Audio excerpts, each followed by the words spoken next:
welcome back to our next case binding video.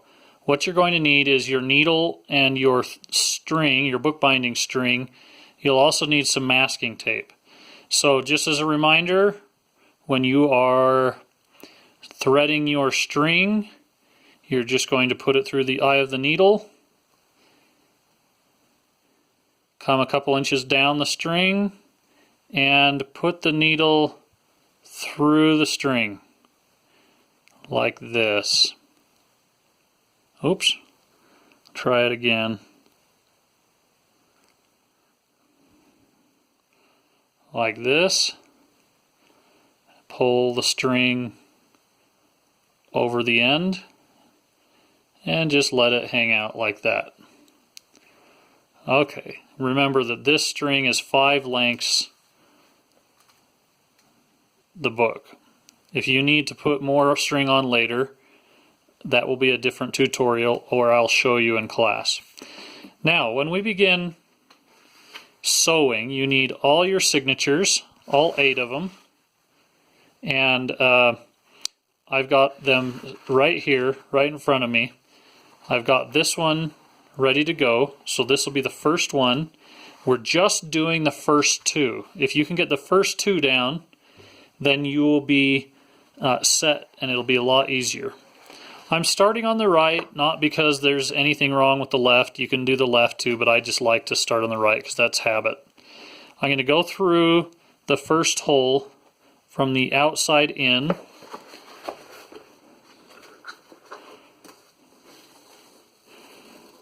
And pull all that string out. Then I'm going to take a piece of tape and I'm going to tape the tail. Maybe you leave an inch there. Just tape that tail right there. Alright, I'm ready to go to the next hole. Second hole. There are 7 of them total. So I go in that hole, and then I actually go back in the hole, but I'm going to leave a loop when I'm done. Now if you're not careful, you're going to pull that loop right through. So I'm just going to take it slow, and I'll just tighten this up from the inside, and careful not to stab your string or create knots while you do this. Just be patient and slow. Now I take another piece of tape. I'm just going to tape that loop right here. Now by the time we're done with this, because I'm going to do this now 5 more times, by the time you are finished stitching these together, this is going to be called a kettle stitch. Remember, this is a case binding and you are doing a kettle stitch. You might want to remember that for later testing, right? Alright, there's a loop, and I'm going to tape all these because I don't want them to pull out while I'm sewing, and I will take the tape off when I'm coming back with the next signature. So while I'm doing this, I'm going to talk to you about needles. These upholstery needles are a little bit bigger because they use them on furniture, and a lot of times they're curved. So I'm using a straight one now, but the curve is kind of nice because it helps you kind of get around some corners in bookbinding. Alright, so I'm kind of tightening these up as I go so that I don't have to deal with too much slack later. And let's just tape it. All you're going to do are the first 2 signatures, and you're going to sew them together. What do you imagine is going to happen with these loops? I mean, here we are making a bunch of loops. You can imagine that maybe when we come back with the signature above this one, we're going to bring string down through those loops to make the kettle stitch, and then tighten those loops up. So tightening them is going to be the name of the game. That's a tough thing to do, but you want a nice tight bind without tearing your paper or breaking your string. I've done it many times, and it comes with practice. You'll get a feel for it. You're going to be really good at this by the time you're done. Oops, I pulled my loop out. Now I got to do it again. And so again, your sensitivity will come with practice, and just take your time. Tape that loop. Now the last one does not need to be a loop. Just remember when you go through this last hole that this is not a loop. Okay, so you are finished with the first one, and now we're ready to do the second one. Remember, always line up your holes before you start, because if you get this flipped around and you start sewing, your holes aren't going to be lined up and you're going to run into issues. By the way, it is okay to stop, cut your string if you mess up. If you have a big knot somewhere, stop and start over again. My string is coming out right here at the end, so I'm just going to go directly up to the next hole in the next signature. Now when your signatures are kind of loose like this, it's tough to sew because they want to move around while you're moving. Do your best to keep them aligned. Sometimes people use a binder clip, one of those black binder clips, just to hold the side of it. And that's not actually a bad idea. Maybe I'll do that. But I don't want to clip the whole thing. I just want to open the two signatures and clip the pages open, because I need to be able to see in both signatures. Alright, so I went in that first hole, and then I'm going to come over to this one. By the way, you know you've done the first one right, because all your string is in a line right here. All your string is hidden inside the signature. So this second signature is going to do the same thing. So I just came out this hole there, and now is the magic. I'm going to pull the tape off.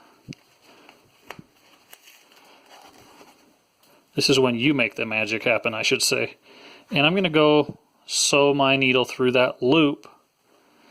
And I need to do something before I can go back into the hole with my needle. I'm going to just return to the same hole.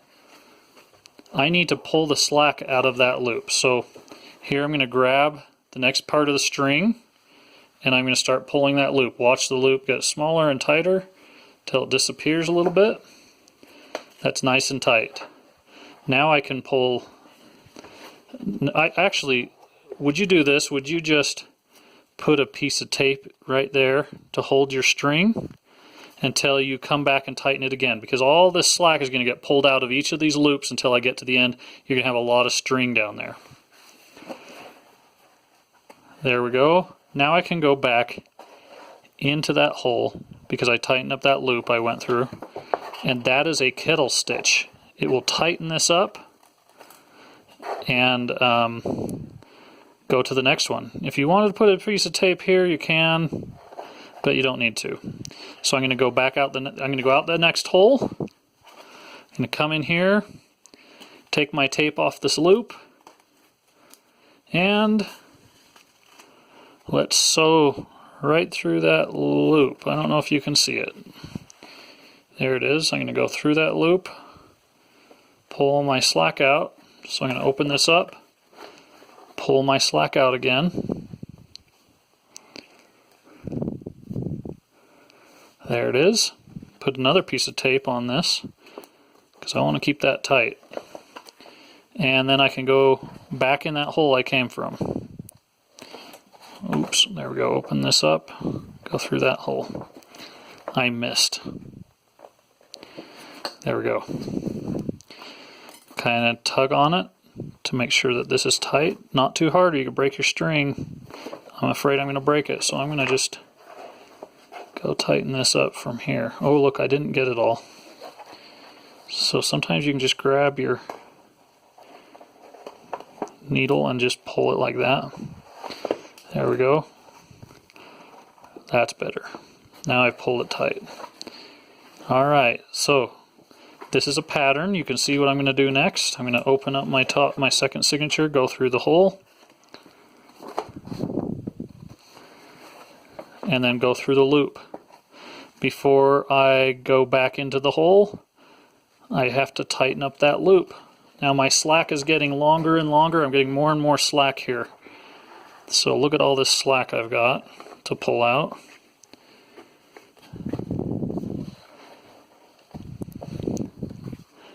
you might actually pull your knot through the hole on accident. But if I put a piece of tape on this, I'll be okay. I'm going to get a piece of tape.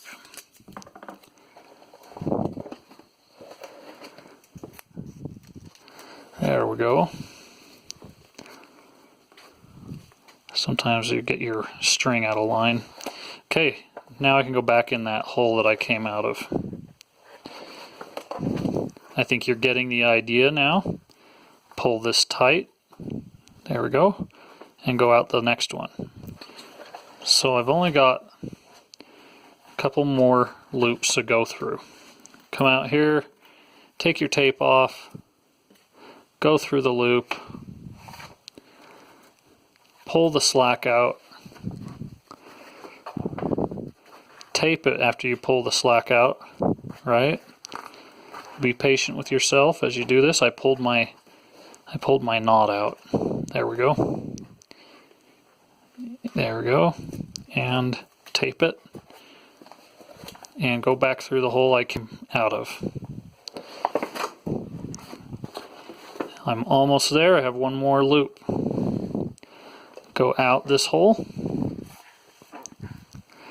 Untape my loop. Go through the loop. Before I can go back in the hole I came from, I need to pull this slack out. Lots of slack here at the end. I pulled that knot through again. That'll happen to you. Tape your slack there, and then go back through the hole you came from. Pull this tight. Nice. And last hole, there's no loop below this. I'm just going to come out, make sure it's tight. Yes, it's tight. But what we had is the tail end of the string that we taped there. So let's just take these two tails and tie a couple overhand knots. Just like you would tie your shoes. One overhand knot and another. If you do it right, it's a square knot. But we just need it to stay, right? And so we've got our first two signatures together. If you were patient and you made sure everything was tight, then it's all good. But let's look to see if I did it right. All my strings are tight along the top signature. And oh no, I forgot to pull all that slack out before I tied my knot. So this might be a mistake you make. You're going to have to correct that. You can untie the knot and go make it tight before you watch the next video and we start adding signatures. It'll be easier after this.